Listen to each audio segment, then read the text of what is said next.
그래서 머릿속에 사랑이 꼴, 애착 대상이 꼴, 뭐 이런 공식으로 무의식 속에 박제가 되는 거예요. 그렇다면 내가 지금 공포 회피형과 만나고 있다면 어떻게 관계를 더 좋은 방향으로 개선시킬 수가 있을까요? 일단 가장 중요한 거는요, 구독해 두시면 앞으로 도움되는 영상 굉장히 많이 올릴 거거든요. 감사합니다.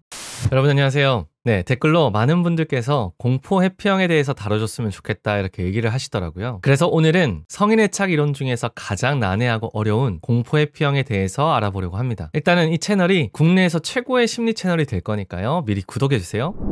일단 우리가 이 영상이 필요한 이유는 명확합니다. 상대가 공포 회피형이거나 아니면 내가 공포 회피형이라서 연애할 때나 부부 생활에서 이런 식으로 애착이 달라서 갈등이 많이 생길 수 있잖아요. 이걸 어떻게 하면 서로의 다름을 잘 이해하고 상대와의 관계를 잘 만들어갈 수 있을까? 이게 가장 중요한 목적이겠죠. 그렇기 때문에 그럴수록 공포 회피형이 어린 시절을 돌아보면서 어떻게 이러한 애착이 형성되었는지 그 근본을 이해할 필요가 있어요. 애착 이론 자체가 부모와 아이와의 관계에서 처음 시작한 이론이기 때문에 지금 현재의 공포 회피형의 모습을 이해하는 데에 도움이 되실 거예요. 지금이야 애착 대상이 부모에게 한정되지 않지만 어릴 때는 부모가 유일한 애착 대상이에요. 그런데 한 명의 인간으로서 아기는 성인 어른과 비교했을 때 아무것도 할 수 있는 게 없잖아요. 혼자서 밥 먹을 수도 없고 혼자 볼일을 볼 수도 없고 옷을 갈아입을 수도 없어요. 생존과 직결되는 의식주를 전부 부모한테 의지할 수밖에 없는 거예요. 그러니까 부모라는 존재는 아이한테 애착 대상을 넘어서서 신과 같은 존재입니다. 부모의 습관, 부모의 정서, 부모의 행동 모든 부분에서 아이가 영향을 안 받을 수가 없겠죠. 그런데 그러한 부모가 굉장히 정서적으로 불안정하다고 생각해 볼까요? 예를 들어서 아이가 배고파서 울어요. 이때 엄마가 어제는 이러한 모습을 굉장히 사랑해주고 따뜻하게 안아주고 그랬어요. 그런데 오늘도 어제랑 똑같이 아이가 배고파서 우는데 오늘은 엄마가 엄청 정색하면서 신경질을 내고 막 귀찮아하고 그러는 거예요. 이걸 아이의 입장에서 보면 어떨까요? 엄청 혼란스럽고 무섭지 않을까요? 이게 다음에 배고플 때는 그럼 내가 울어도 되는 건지 울면 안 되는 건지 이러한 게 생존 본능의 위협을 느끼면서 엄청 불안하고 공포스러워지는 거예요. 나의 생존을 책임지고 있는 부모한테 가까이 다가가야만 살 수 있는데 근데 가까이 다가가면 상처를 받게 되는 이중적인 환경이 되어버린 거예요. 공포 회피형 애착은 이런 식으로 부모의 정서 상태가 변덕스럽고 일관성이 없을 때 아이에게서 많이 형성됩니다. 그리고 또 어떤 경우가 있냐면요, 부모가 아이를 학대하는 환경에서도 아이는 공포 회피형 애착을 가지게 돼요. 학대라고 해서 꼭 신체적인 것만 있는 게 아니라 언어적인 학대, 정서적인 학대의 경우에도 일관성이 없는 부모한테서 느끼는 감정이랑 똑같은 감정을 아이가 느껴요. 그렇다 보니까 아이한테 있어서 부모라는 애착 대상은 내가 가장 믿고 의지해야 할 대상이면서 동시에 가장 두려운 존재가 됩니다. 그래서 머릿속에 사랑이 꼴 두려움, 애착 대상이 꼴 언제든 나를 버릴 수 있음, 뭐 이런 공식으로 무의식 속에 박제가 되는 거예요.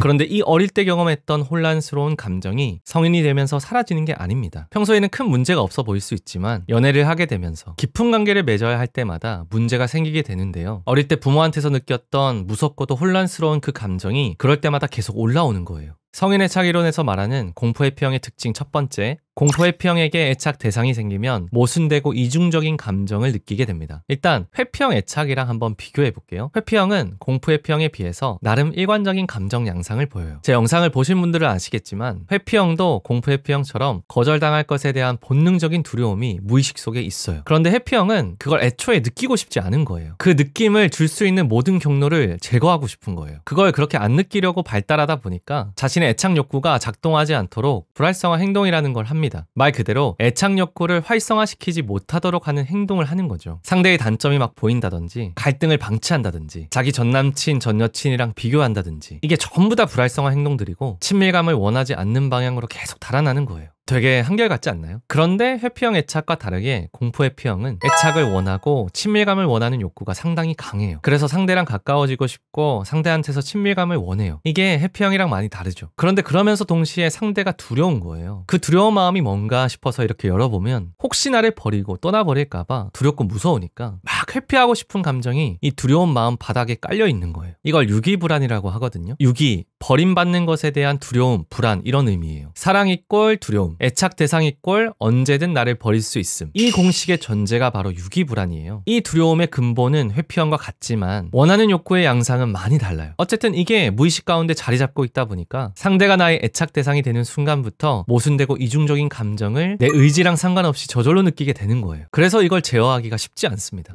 공포 회피형의 특징 두 번째, 공포의 P형은 애착 대상을 부정하고 자기 자신을 부정합니다. 여러분, 부정한다는 게 뭘까요? 부정한다는 건 신뢰하지 못한다는 거예요. 다시 얘기하면 공포의 P형은 애착 대상을 신뢰하지 못하고 자기 자신 또한 신뢰하기 어려워하는 유형이에요. 이러한 두 번째 공식을 이해하고 있으면 첫 번째 특징이었던 모순되고 이중적인 감정을 애착 대상한테 느끼는 이유가 전부 애착 대상과 자기 자신을 신뢰하지 못하기 때문에 그런 거구나, 이렇게 이해할 수 있어요. 공포의 P형은 상대한테 애착을 원하고 친밀감을 원하는 욕구가 강하지만 자기 확신은 부족해서 자존감이 낮아요. 이게 자기 부정이죠. 그래서 이거랑 똑같이 자기 자신을 부정하는 전형적인 불안형 애착처럼 상대한테 집착하는 행동을 보이게 됩니다. 그런데 여기서 불안형이랑 다른 점이 있어요. 그래도 불안형은 자신은 부정하지만 애착 대상은 긍정하니까 자기가 친밀감을 원하는 만큼 상대를 의지하고 집착하지만, 공포의 P형은 애착 대상도 부정하기 때문에 자신이 만든 경계선까지만 관계를 형성하고, 만약 자신의 경계선 이상을 침범하거나 자기 기준이랑 다르게 너무 빨리 접근해 오면 상대를 밀어내는 거예요. 이때는 회피형 기질이 발동되는 거죠.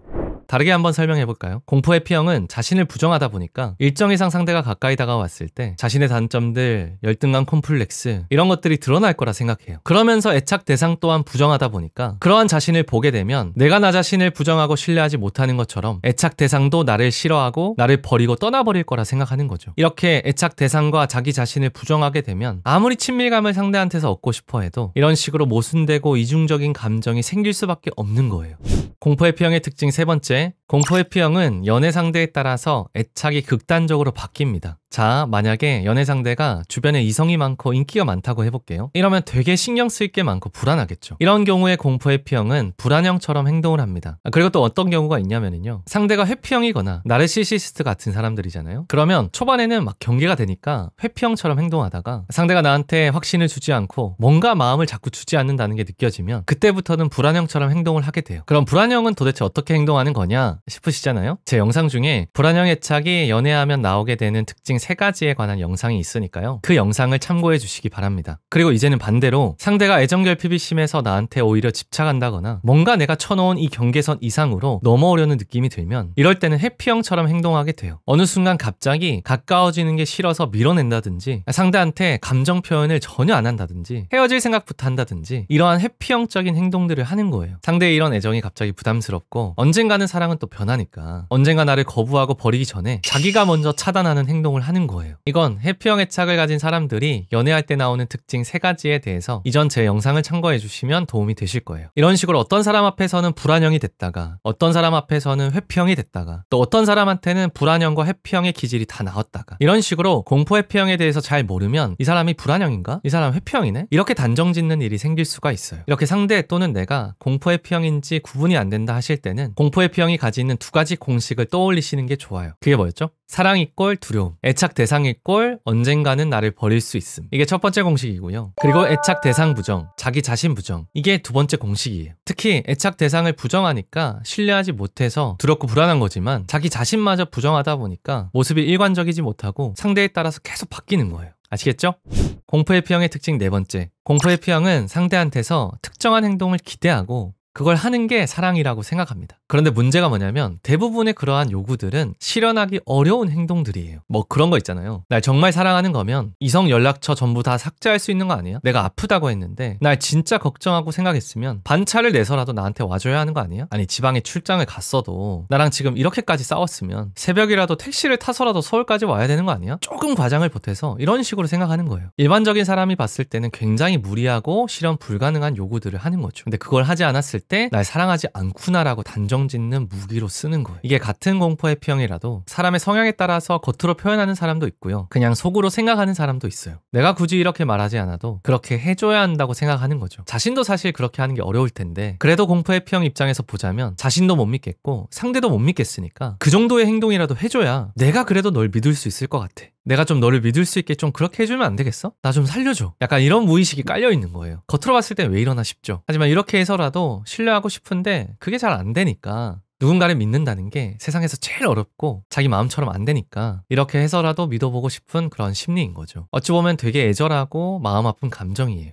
공포 회피형의 특징 5번째, 공포회피형은 대부분 인지오류를 범하는 경우가 많습니다. 인지오류는 사실 공포회피형에게만 있는 게 아니라 우리가 고통과 갈등이 없는 세상에서 산 사람은 아무도 없기 때문에 사람마다 어느 정도는 다 가지고 있어요. 하지만 이건 공포회피형에게 공통적으로 나타나는 특징이기 때문에 알려드리는 거라서 오해는 없으시길 바라요. 인지오류는 종류가 정말 많은데요. 특징적인 거 한 3가지만 말씀드릴게요. 공포회피형이 쓰는 인지오류 첫 번째는 과잉 일반화예요. 과잉 일반화라는 거는 한두 번 정도의 사건으로 성급하게 결론을 내리고 그 사람의 모든 행동이랑 엮어버리는 거예요. 예를 들어서 한두 번 정도 상대가 바빠서 연락을 못 받았는데 앞으로 이런 식으로 내 연락을 계속 안 받을 거야. 내가 진짜 죽을 것 같은 위급한 상황이 생겨도 바쁘다고 연락을 안 해줄 거야. 약간 이런 식으로 생각하는 거예요. 그리고 공포회피형이 많이 쓰는 인지오류 두 번째, 세 번째는 이분법적 사고랑 의미 확대예요. 이분법적 사고는 뭔지 아시죠? 의미 확대는요. 상대랑 어떤 일이 있었는데 그 의미를 실제랑 다르게 지나치게 확대해서 가는 걸 말하거든요. 상대가 나한테 어떤 이유가 있어서 좋은 말은 아니지만 나를 생각해서 한 말이 있다고 해볼게요. 근데 내 입장에서는 상대가 했던 말이 고운 소리는 아니었던 거예요. 그걸 그래서 쟤는 그럼 날 거부하려는 건가? 나를 수용해주려는 게 맞나? 쟤는 내 편인가? 아니면 내 편이 아닌가? 이런 식으로 무조건 흑백 논리로만 생각하게 되고요. 근데 저렇게 말하는 거 보니까 평소에 하는 속마음이 다 드러난 거네. 그렇게까지 말하는 거 보니까 날 싫어하는 거네. 이렇게 확대 해석을 하는 거죠. 어떤 사건에 대해서 확대 해석을 하고 이후에 이분법적인 사고로 결론을 내는 거예요. 그리고 일반화를 시키는 거죠. 이런 프로세스대로 공포회피형은 인지오류를 계속 만들어냅니다.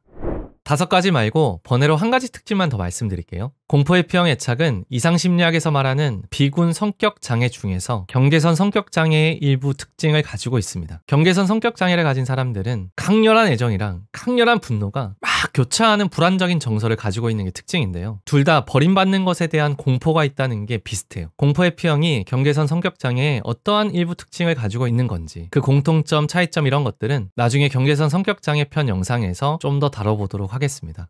네, 이렇게 공포회피형 애착의 형성 배경과 5가지 특징에 대해서 알아보았습니다. 그렇다면 내가 지금 공포회피형과 만나고 있다면 어떻게 관계를 더 좋은 방향으로 개선시킬 수가 있을까요? 일단 가장 중요한 거는요. 공포회피형 애착을 가진 자신과 애착 상대가 둘 다 이러한 개념을 잘 이해하고 둘 다 노력하는 게 가장 중요한 포인트예요. 공포회피형 같은 경우에는 스스로 개선하려고 노력하는 것도 중요하지만 더 중요한 건 애착 상대가 어떻게 행동하느냐에 따라 불안형도 됐다가 회피형도 됐다가 이러기 때문에 애착 상대가 노력해주는 게 좀 더 필요합니다. 공포회피형의 애착 상대가 어떻게 하면 좋을지 4가지 알려드릴게요. 첫 번째, 공포회피형이 회피 반응을 하면 적절한 거리를 유지해줘야 합니다. 이건 공포회피형을 잘 알면 어렵지 않아요. 뭔가 자신의 단점과 컴플렉스가 보일까봐 두렵고 그걸 상대가 보게 되었을 때 나를 버리고 떠나갈까봐 불안하고 뭐 그런 거잖아요. 공포회피형이 쳐놓은 이 경계선 이상을 넘어가지 않고 너가 다가올 때까지 나는 얌전하게 기다리고 있겠다 이런 느낌으로 기다려주시면 돼요. 그리고 언제 그랬냐는 듯이 친밀감을 공포회피형이 원하게 될 때 그때는 진짜 따뜻하게 맞이해주는 거죠. 두 번째, 공포회피형이 불안형처럼 행동할 때는 평소랑 똑같이 대해줘야 돼요. 자, 불안형을 한번 생각해봐요. 아무리 사랑한다고 표현해줘도 뭔가 계속 확인하고 싶은 게 불안형의 마음이잖아요. 그런데 거기다 대고 아까 말했는데 또 말해줘야 돼? 뭐 이런 식으로 말한다거나 제발 좀 그만해. 미치겠네. 이런 식으로 태도가 돌변하는 느낌이 들잖아요. 그럼 어린 시절을 오버랩 시키는 거랑 똑같아요. 어쩔 땐 좋아했다가 어쩔 때는 신경질 내고 이게 너무 무서운 거예요. 이런 식으로 분위기랑 태도를 바꾸는 거에 공포회피형들은 상당히 취약하다. 그러니까 절대 하면 안 된다. 아시겠죠? 세 번째, 가장 중요한 건데요. 모든 일에 있어서 일관성 있게 행동해야 합니다. 사실 이 일관성이라는 키워드 하나만 기억하고 있으면 끝이에요. 사람마다 관계마다 처하고 있는 상황은 다 다를 거고요. 그럴 때마다 이 일관성 있는 모습을 보여주는 게 핵심입니다. 공포회피형이 아무리 무리한 요구를 해도 아무리 나를 단정지으면서 평가해도 어떻게 그런 걸 하라 그래? 너는 그럼 할 수 있어? 말도 안 되는 소리 좀 하지 마. 이러면 그냥 끝이고요. 변명으로 피하려고 하거나 오히려 상대를 나무라거나 이런 거보다는 와, 너가 그렇게까지 생각할 만큼 걱정이 되나 보네. 내가 진짜 이렇게까지 할 수 있으면 네 마음이 좀 편할까? 지금 당장은 이게 이러이러한 것 때문에 어려운데 다음에 우리가 만났을 때는 진짜 이렇게 해보자. 다음에 이런 일이 있을 때는 진짜 내가 요 정도까지는 해볼게. 뭐 예시문을 만들려면 하도 많아서 여기까지 하겠습니다. 이런 느낌으로 그 표현의 근본에는 너를 늘 기다리고 배려하고 생각하고 있다는 그 일관성이 느껴지게 하시면 돼요. 네 번째, 중간에 포기하면 안 하는 이만 못하기 때문에 공포회피형을 사랑하기로 마음먹었으면 끝까지 포기하시면 안 돼요. 네, 이렇게 4가지 꼭 기억해 두시고 멋진 관계 만들어 나가시는 여러분들 되시기를 바라겠습니다.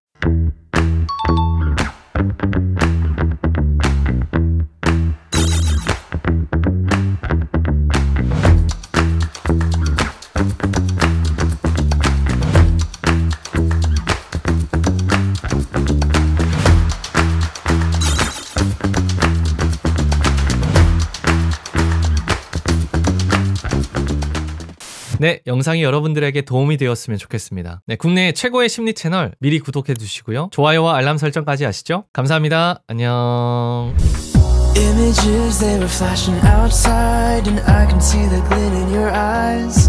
We had all the fire, but oh, we had no money, and oh, it was a glorious time. We were free.